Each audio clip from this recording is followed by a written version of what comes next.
Hello, everybody. I guess this is gonna be like a 0.5 or something like that because fucking it cut out literally at the end. I'm glad I caught it though. I'm really, really glad I caught it. A fucking encoding error happened.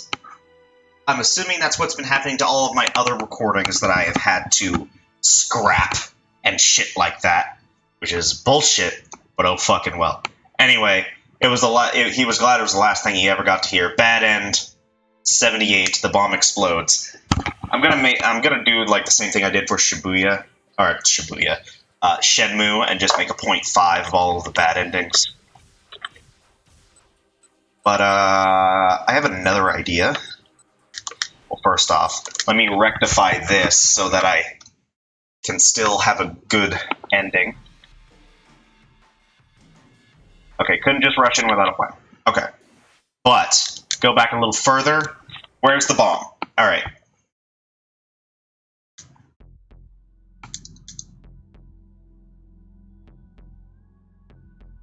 It was on Hitomi.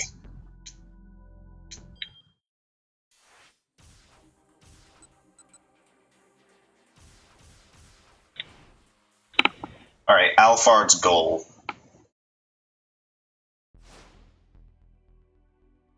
Then Achi turned in Kano's direction. Detective! Blah, blah, blah, blah. Okay, there has to be. Where could the bomb be hidden, then? Achi scanned the area, but didn't spot any place that seemed plausible. Kano made his way over to Hitomi. Pardon me, miss, I just need to search you real quick. Wait, had Hitomi been planted with a bomb? Achi, keep an eye on this guy, Kano said. If he tries anything funny, feel free to punch his lights out. Okay, sure thing.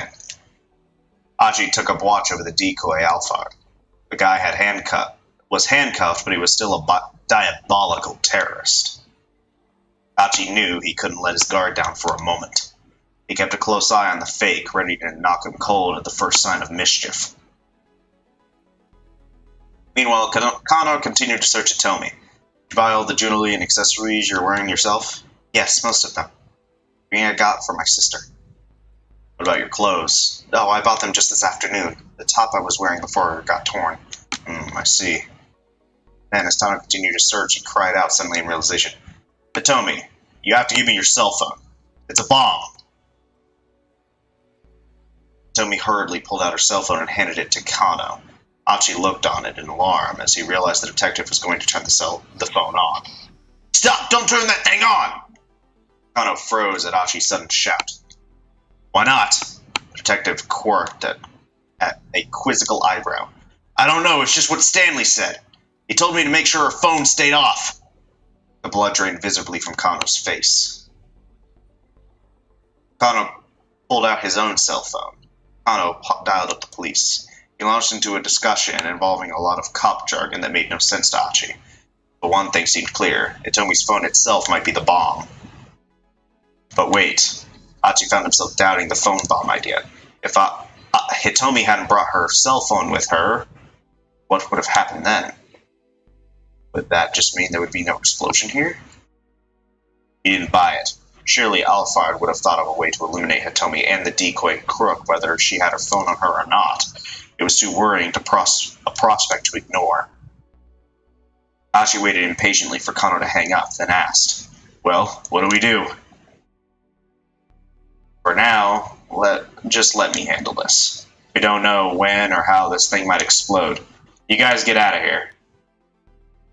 Kano set the cell phone down on the ground and started to put some distance between himself and it. Achi followed after him, dragging the fake Alphard along.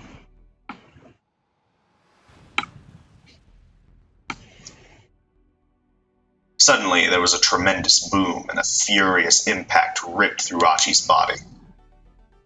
I knew it, Achi thought as he lay crumpled on the pavement. Hitomi's cell phone was powered off, so it couldn't have been the bomb. Something else must have exploded instead. It was the last thought Achi ever had. Okay. Bad end, the bomb explodes. Alright, cool.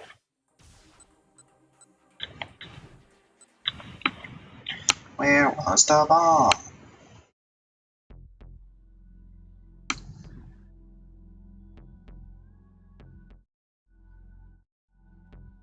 In a minivan.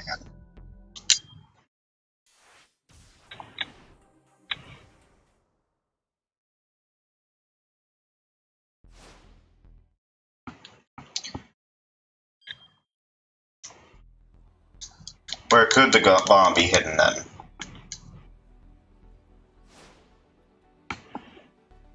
Then his eyes happened to alight on the attaché case the decoy had discarded. Could it be? No sooner had his suspicion been aroused than he heard Kano call out to him. Yachi, it's a minivan! Look for a minivan! Minivan? Alphard was going to use a minivan again? Now that he thought about it, Achi realized it made a certain amount of sense. Hitomi had very nearly been killed by the other minivan that exploded that afternoon. If Kanan hadn't happened to show up when she did, Hitomi probably wouldn't have survived that first bomb. A lot of innocent people had been caught up in the blast as well. That was how the big explosion had been. Something like that happened again here in the middle of the Scramble. They wouldn't be so lucky a second time. If there were a minivan explosion here and now Hitomi would be killed for sure. It would probably take out Susumu and the rest of the gang too, and even Achi himself.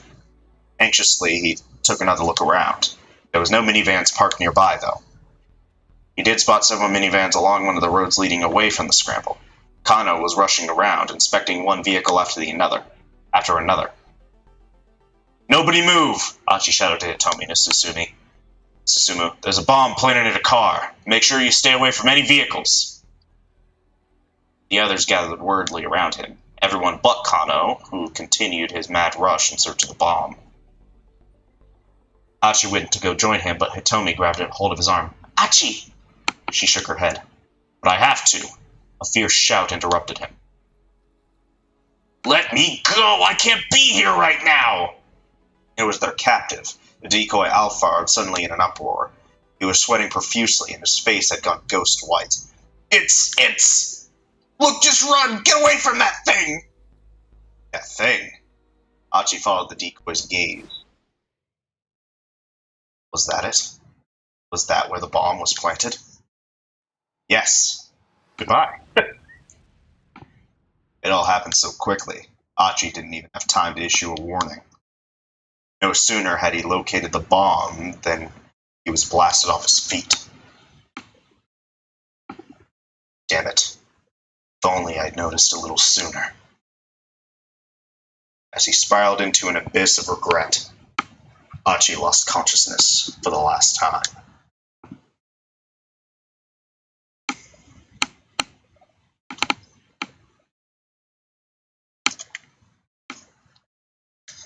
The bomb explodes.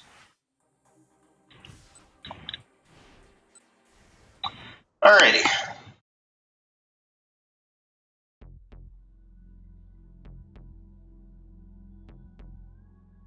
Okay, on the fake. Everything leads down now. Okay, Stanley, my man. My main homeboy.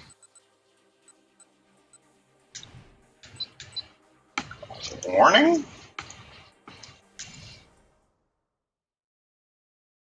That is true. I never actually went, further down for this warning thing. Just keep Maria safe. Yeah. Revenge or a mission.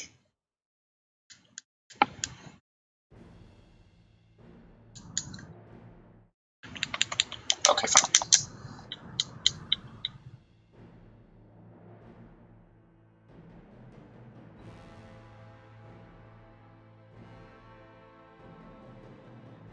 Arresting her isn't enough.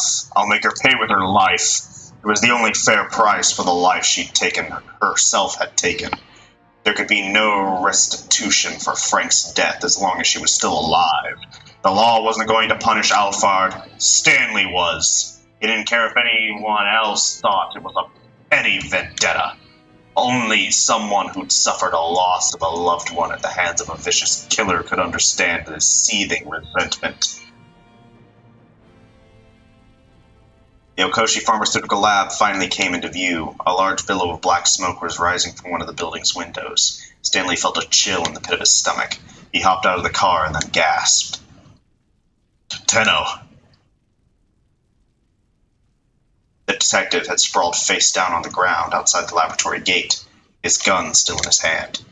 Blood had pooled around his head. He'd been shot at close range. Death would have been instantaneous. All too late, Stanley felt the full weight of his mistake.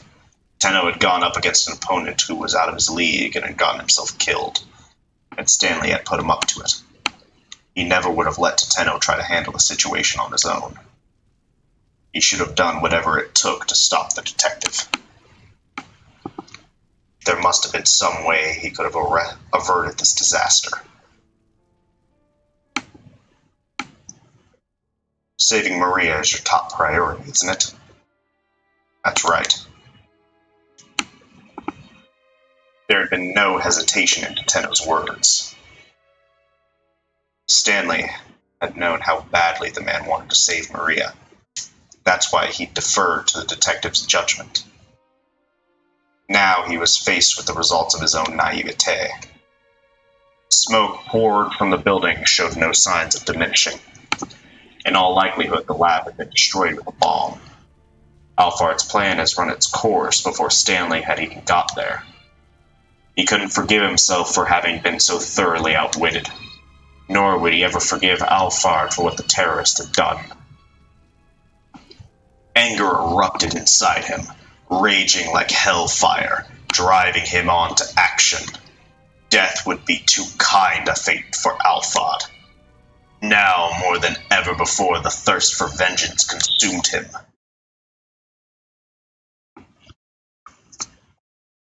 But even as he begun to stalk away from the laboratory, a bullet caught Stanley in the abdomen. For a moment, he couldn't process what had happened. There was intense, searing pain that spread through his gut. Warm liquid began to soak through his shirt. Then a figure emerged from within the smoke. I've been waiting for you to show up, Jack. Another bullet tore through Stanley's body. Time seemed to slow for him. He watched the spray of blood scattering like a crimson mist. Alphard! Stanley hissed the words through clenched teeth. Out of pure stubborn spite, he managed to stay on his feet. Tottering toward his foe, he raised his gun.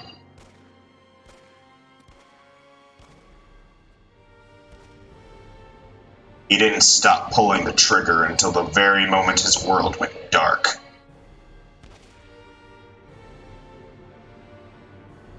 Defiant to the last. Alright, well, let's just say that probably wasn't the best idea. So let's just go ahead and go back.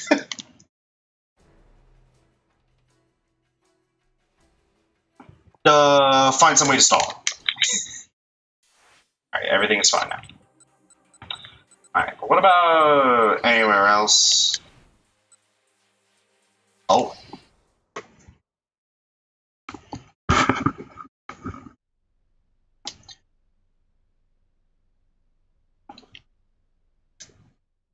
He was going to kill her. Yes, the entire point of kidnapping Maria in the first place was to make sure she wound up dead. But what purpose would killing a single Japanese college student serve? Stanley could think of one good reason: to send a warning to Kenji Osawa. The antiviral Osawa had created, which rendered the killer virus useless as a biological weapon, was more than a simple inconvenience to the ARC terrorist. Presumably, Alphard meant to threaten Osawa into ceasing further development of the drug, in which case perhaps Alphard's true objective was not to get the antiviral from Hitomi's blood after all, but instead to prevent research on the drug, and then to eradicate whatever samples of it remained, was the plan. Then to lure Stanley and the others to the Scramble so that the lab would be unprotected in the meantime? Stanley shuddered at his own conclusion. If he was right, then the negotiations at the Scramble were likely nothing but a smokescreen. It was entirely possible no one would turn up at all. He shouldn't go to the Scramble now. He would head straight for the lab. But how? Stanley leave the stakeout of the Scramble for Kano and the others while he headed to the lab himself? He couldn't decide that alone. He headed back to the shop with Daisuke to see where things stood with the others. Oh, what do you mean?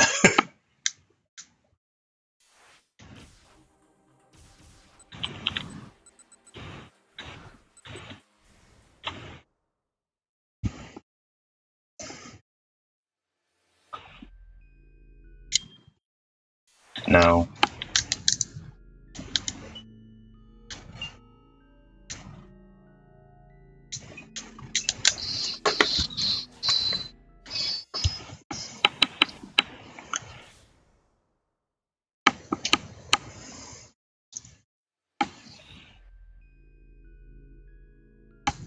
Kano's plan of action for the scramble was steadily coming together. Stanley half listened as the young detective discussed the stakeout with the rest of the group. His own mind was still caught up with the question of what he himself would do.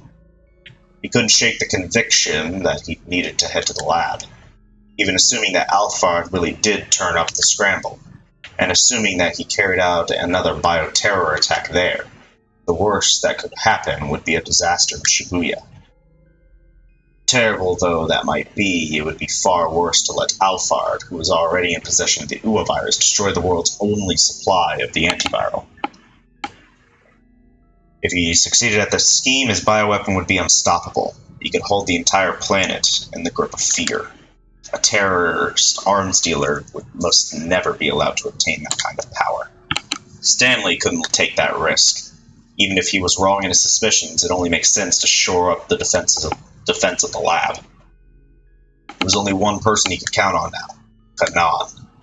She was on the way to the lab already. If Stanley could alert her to his conclusions, it would make it much harder for Alphard to carry out his plan. If nothing else, hopefully she could buy time for Stanley to get there. Stanley approached Kano. "You need to go to the scramble without me," he said. "What?" Visibly shocked. "Where's this coming from all of a sudden?"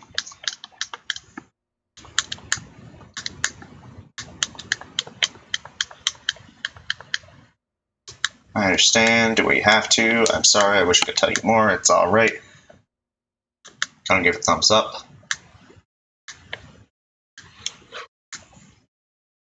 Kano was just like his younger brother.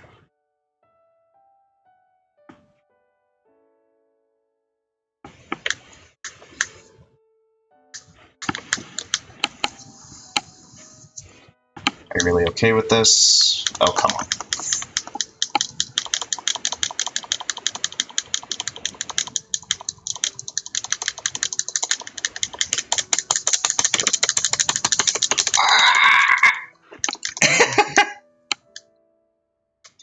Oh, see one thing, once this is all over, you'll have a beer with me. Just promise now. Hey, yeah. And in that smile, Stanley again saw a little something of Frank.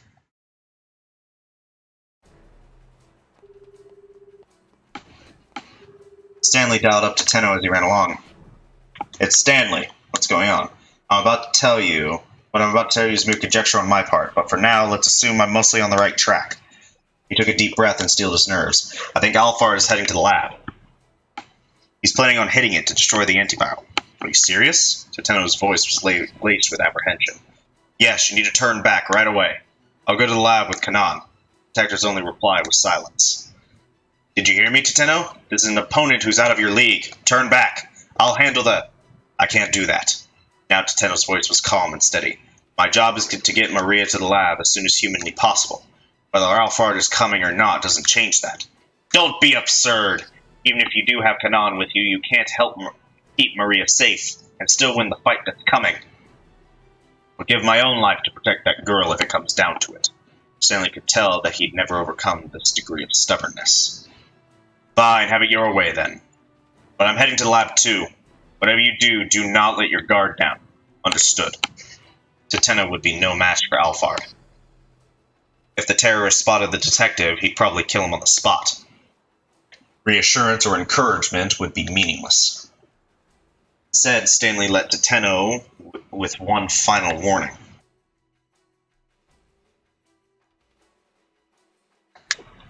"Just find some way to stall."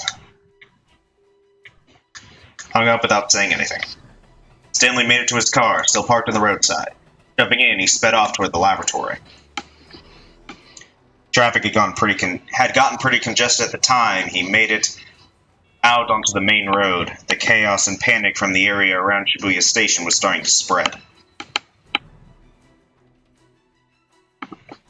Frustration steadily growing, Stanley fought his way through the congested streets. Just as his aggravation was beginning to boil over, he finally arrived at Okoshi Pharmaceutical Laboratory.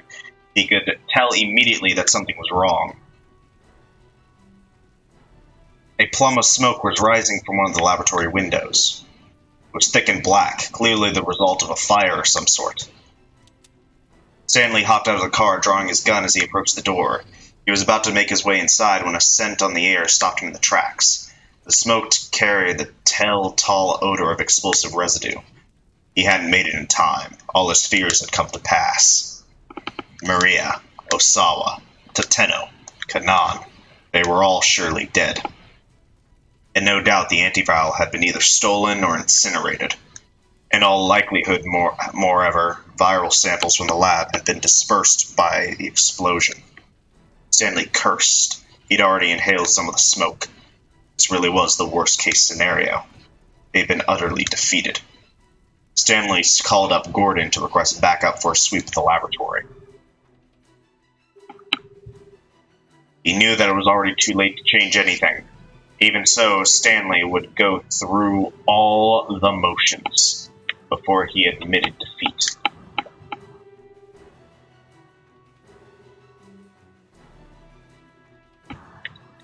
Complete failure.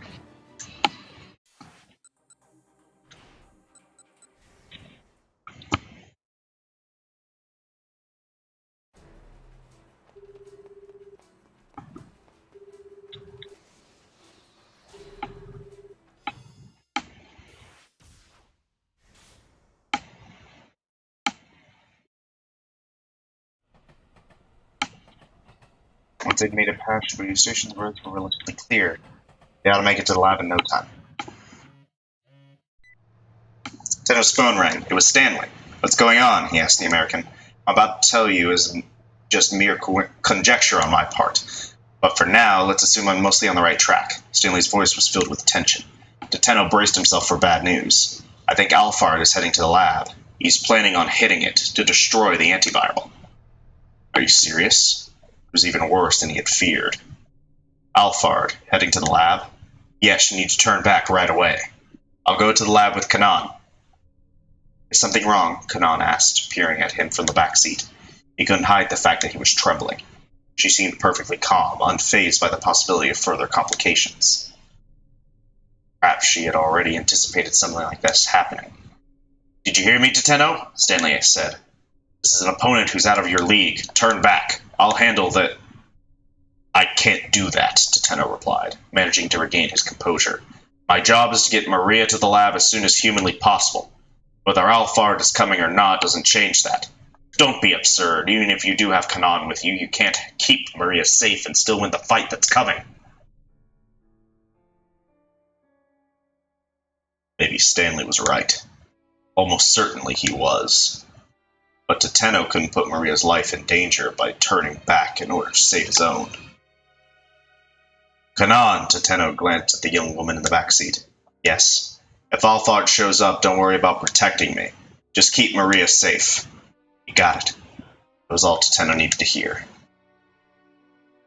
I'll give my own life to protect that girl if it comes down to it, he told Stanley. Fine. Fine. Have it your way then. But I'm heading to the lab too. Whatever you do, do not let your guard down. Understood. Tateno hung up. That was Stanley? Kanan asked. She'd probably already surmised the situation. Even so, she showed no signs of concern.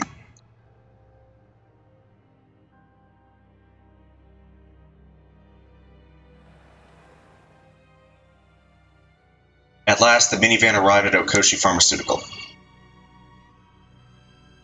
Pulled up at the front gate, get out of the vehicle. Intercom. Oh, we have to go through this shit again.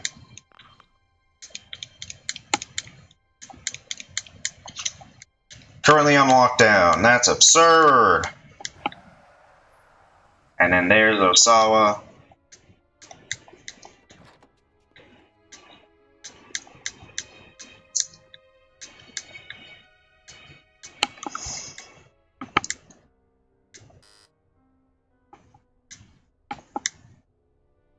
Gotta be kidding me, lab director here.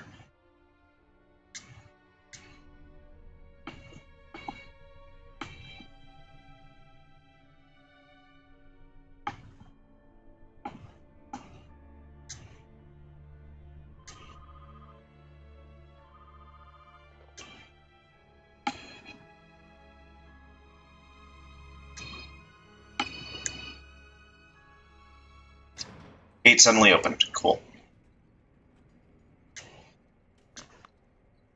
Projector Ursa from Makino.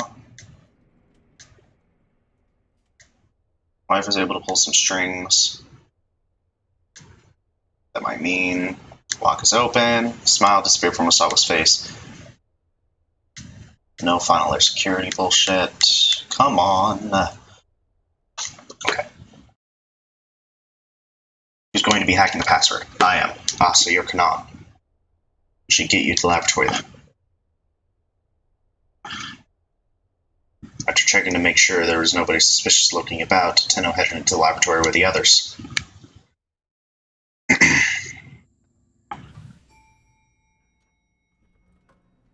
Took about 20 seconds for the elevator to reach the first maintenance floor.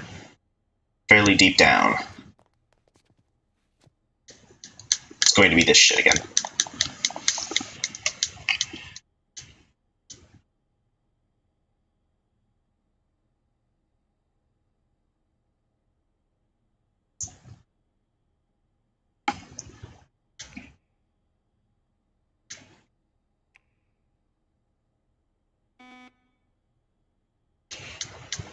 Incorrect password.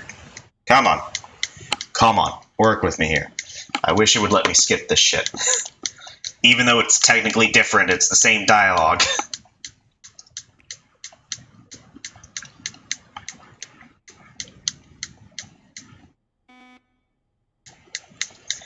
One more warning sound.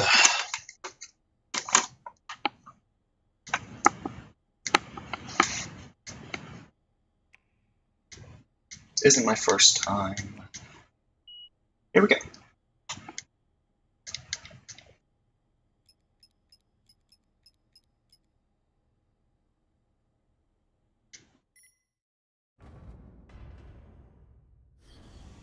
There we go.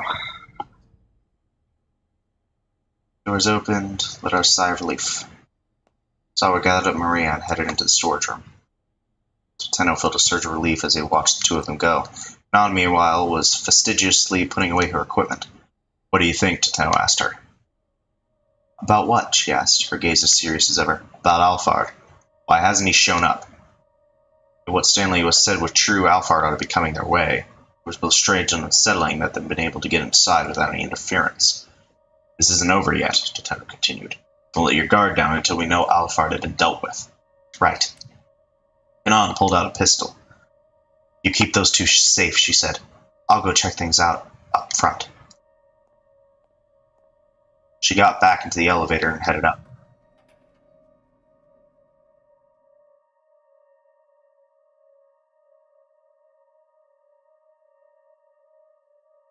Left alone in the hallway, Tenno was enveloped by an eerie silence. He drew his gun from his holster, then went into the storage area to join Osawa and his daughter. His cane and the soles of his shoes echoed on the hard surfaces all around.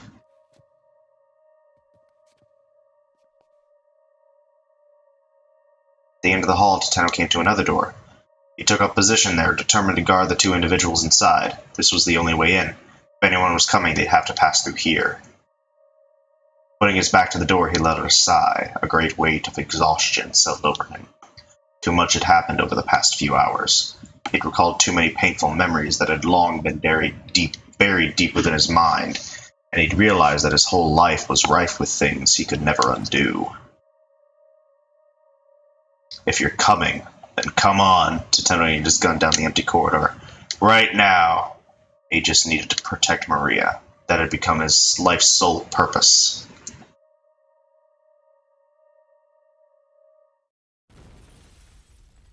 Suddenly, the door that was in front of him was blown off its hinges with a tremendous explosion.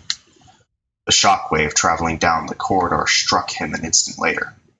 Tenno had neither the time to wonder what had happened nor any chance to avert his fate.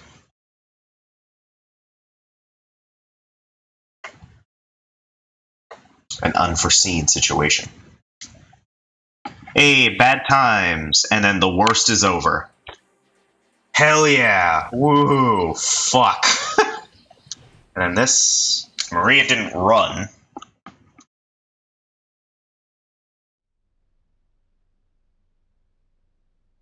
Release her at some other time. And now everything's fine. But before we truly finish everything off, confrontation. Oh my goodness, can the confrontation change? Wait a minute. This isn't Kanan. Maria's voice exploded into the silence of the standoff. Now we're getting better testimony than that, Stanley said, his gun still at the ready. There's no talking your way out of things this time. The expression on Alfart's face didn't change. She stood still, a mannequin without a soul. What did you do to Kanan? Marching unsteadily toward the terrorist. Maria, stay back. She ignored him. Hey, don't get any bright idea. Hang on.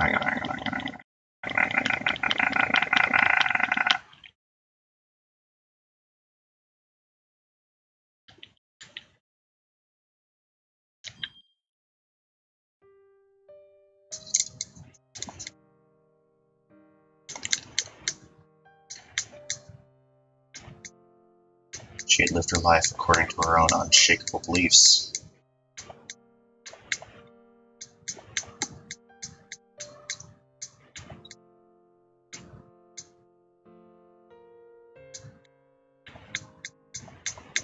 Unshakable sense of self.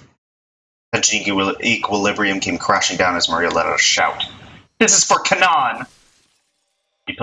She pulled the trigger, but her shot went wide, shattering the window of a nearby car. A sudden gun shot caught Stanley off guard. Alfarad didn't miss her opening. She rolled swiftly across the pavement, drawing the small pistol she'd hidden in an ankle holster.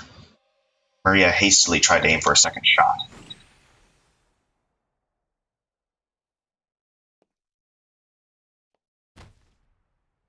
Dad! Osawa collapsed at Maria's feet. Dad? Her father went limp.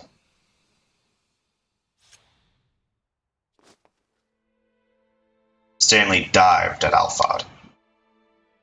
He grabbed hold of her right wrist, the one clutching the gun, and slammed her head down hard against the pavement. She made no attempt to resist. In a moment, he had subdued her. Maria, you're not hurt, are you? Osawa croaked feebly at his daughter, gathering him up in her arms. I'm fine, but Dad, you're... Blood was gushing through Osawa's shirt. Maria pressed her hand against the wound, but the bleeding wouldn't stop. Look, just hurry. Get here as fast as you can. Tenno was on the cell phone calling for an ambulance. I know there's a traffic jam. Just figure something out. Please. His voice was ragged with desperation. Dad? Hang in there. Large tears streamed from Maria's eyes. So this is what it's like. Sawa lay with his head in his daughter's lap, struggling to rasp out his words. My body just reacted before I had any time to think. I finally understand what a virus must feel like. His eyes were hollow. Never told you this, Hitomi, did I? About what started my fascination with virus research? Dad? Try not to talk right now. Maria squeezed her father's hand. Almost imperceptibly, he squeezed back. Probably isn't a very interesting story, he said. But I'd like for you both to hear it anyway. I know, and we will. After this, I promise we will. Maria's words brought a contented smile to Osawa's face. I'm glad. So glad. It's all right. Just don't talk right now. This time, at least, I was there for you. Osawa slowly shut his eyes. Dad? Maria said, but her father didn't answer. Dad, don't die! You can't die!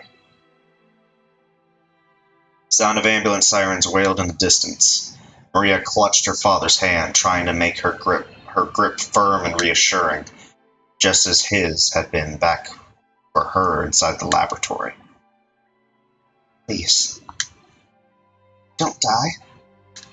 She repeated the words inwardly over and over and over.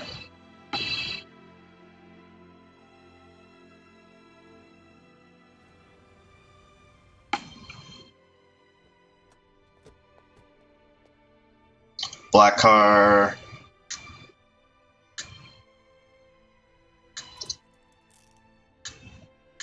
Well done.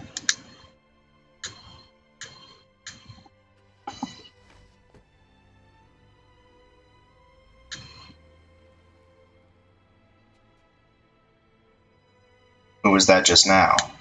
My boss. You'll be taking Alphard into custody.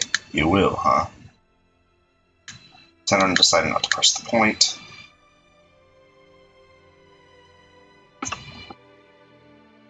The ambulance arrived at last, and Osawa was loaded inside. Maria remained at his side, still weeping, still softly calling out to him. He could sense her there, through her voice, though her voice sounded awfully far away. Is this the end, then? He was vaguely aware that he was dying. He was not afraid. At the far end of a hazy tunnel, he could still see Maria. My, she had grown. She had grown so very much. If he were an organism that multiplied by dividing itself, he would die knowing that he had left his best selves behind.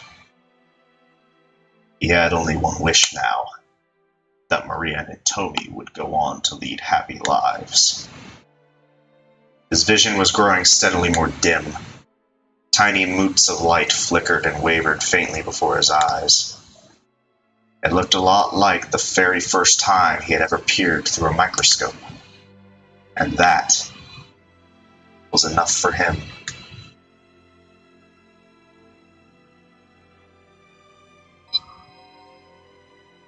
Unexpectedly, Maria's cell phone rang in Stanley's pocket. He meant to give it back to him, but the ambulance had already departed. The phone continued to ring for some time, but eventually fell into a death-like silence.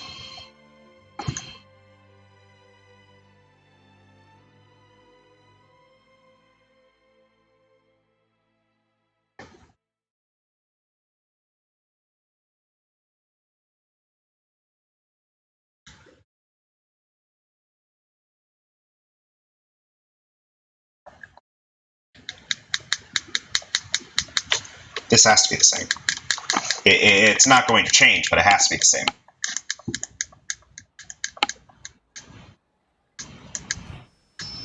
Yeah.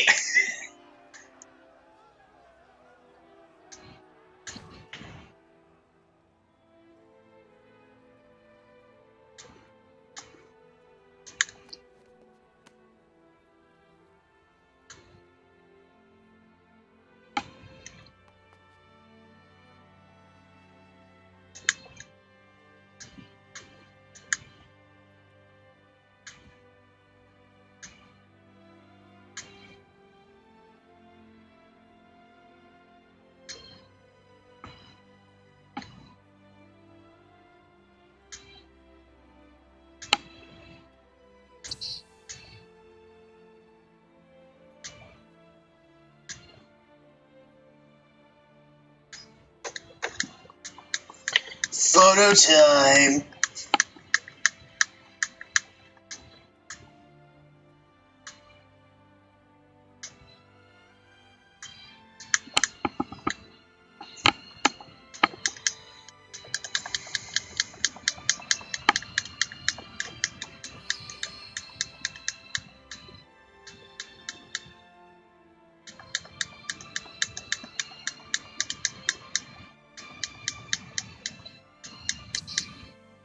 Alright.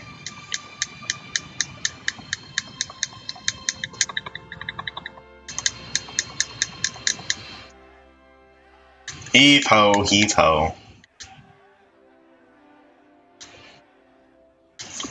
Achi was hailed as a hero.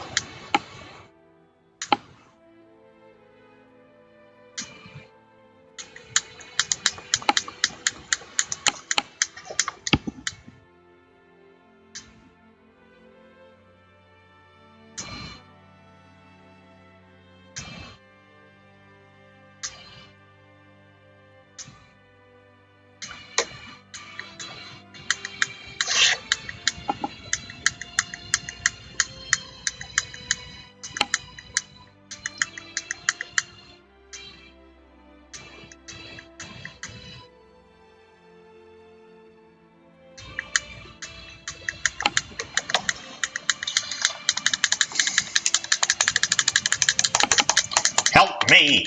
I'm stuck in fucking purgatory. I'm in Groundhog Day.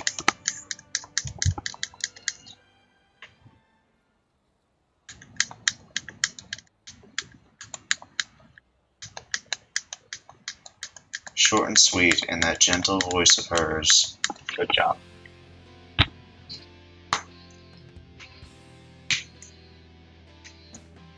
Are we not going to hear that phone call in this ending? It appears to be like an actual ending. It's not a bad ending. Yep.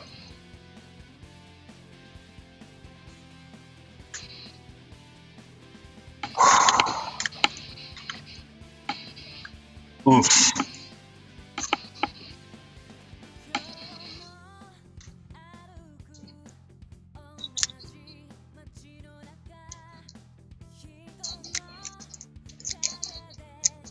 I'm going to have some fucking dark chocolate because I deserve it.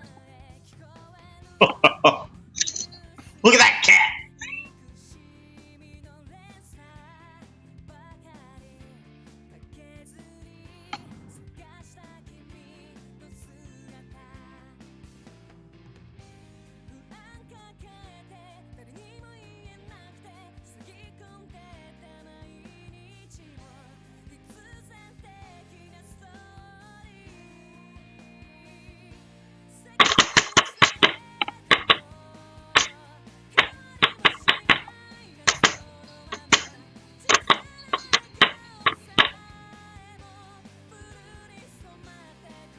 At least the credits are, like, slightly different.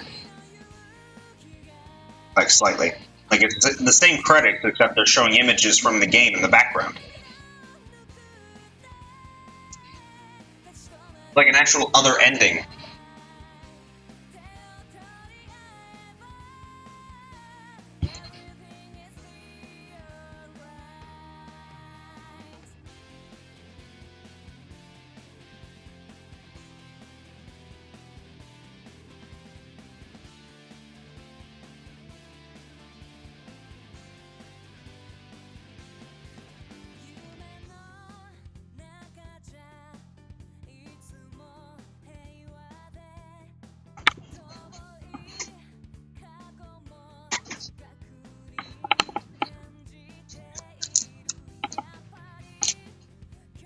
Yo, look at this dumbass.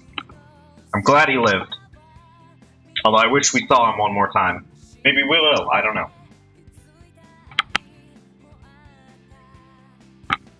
Fuck. Plus side though, even though there's apparently post-game content for this fucking visual novel, we're like almost done. I'm so happy because my voice fucking hurts from playing this game. Like, it's genuine fucking pain.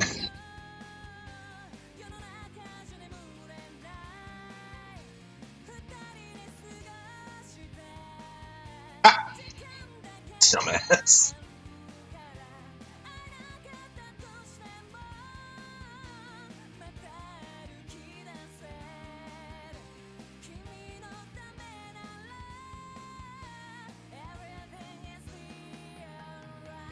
It's be alright.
If Maria Osawa... Okay.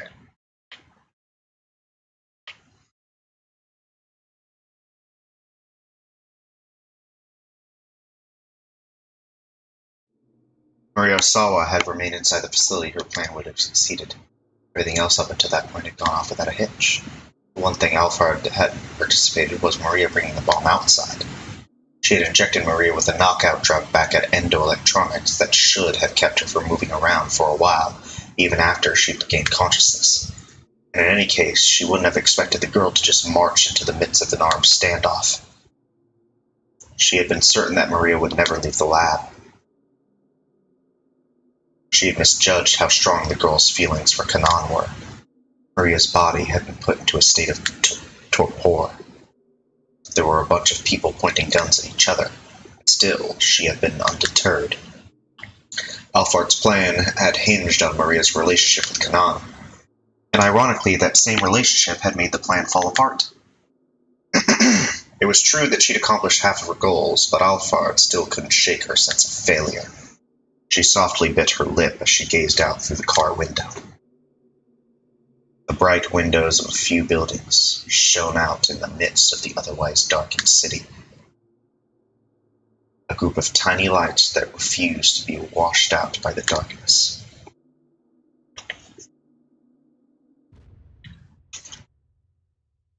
The end. So, like, no epilogue to the epilogue or something? Published by Spike Chunsoft.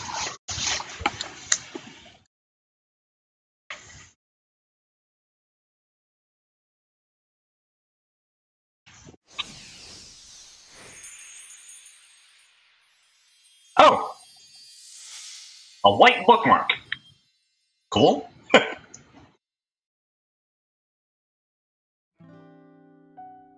Well.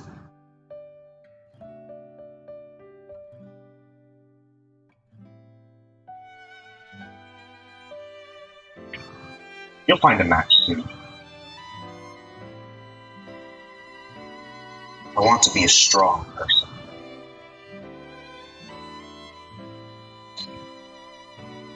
Makes me happy for me. Heartbeat of spring.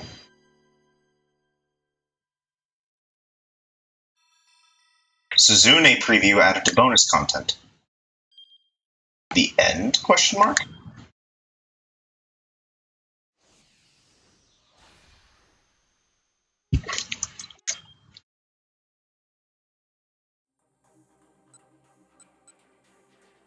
Oh, what the fuck?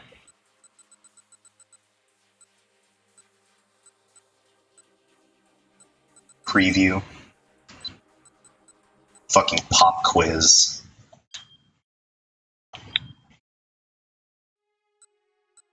Holy shit. I got a fucking white and a black bookmark. I have no idea what the difference is.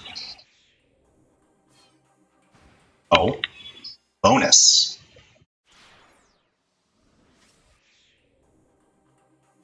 Yo! Yo! Zune. We anime! Oh, what the fuck. This is cool. We're gonna do this later, but this is cool. What I am going to do, though, real quick, before I end off entirely, I'm going to go back so that I get the true ending. I'm guessing what I did the first time is the true ending. The only thing that I can think about that I did differently is this.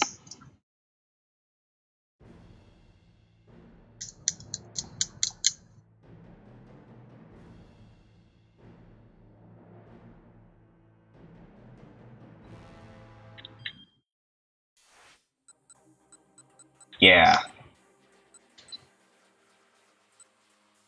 And then that's like the true ending. Gun in hand. And then I'm guessing if I do this, it'll just give me the bad end again? Probably? I'm not like Kanan. Yeah. So this is probably the story never truly ends. Yep, there it is. Okay. Cool. So now I'm done. I got all of the bad endings.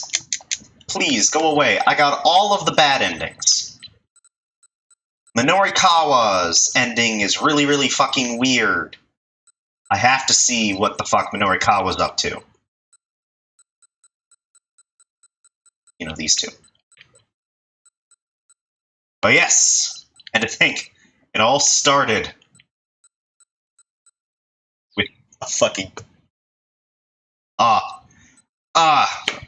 the beginning of this game to the end was fucking great. And to think, I'm still technically not done. So, next time, I don't know if we're going to jump into the bonus episodes next time, or if we're going to jump into Minorikawa's shit next time. But next time, I guess we'll find out. So thank you all for watching, especially if you got this far, and stick around, because there's a lot more to come.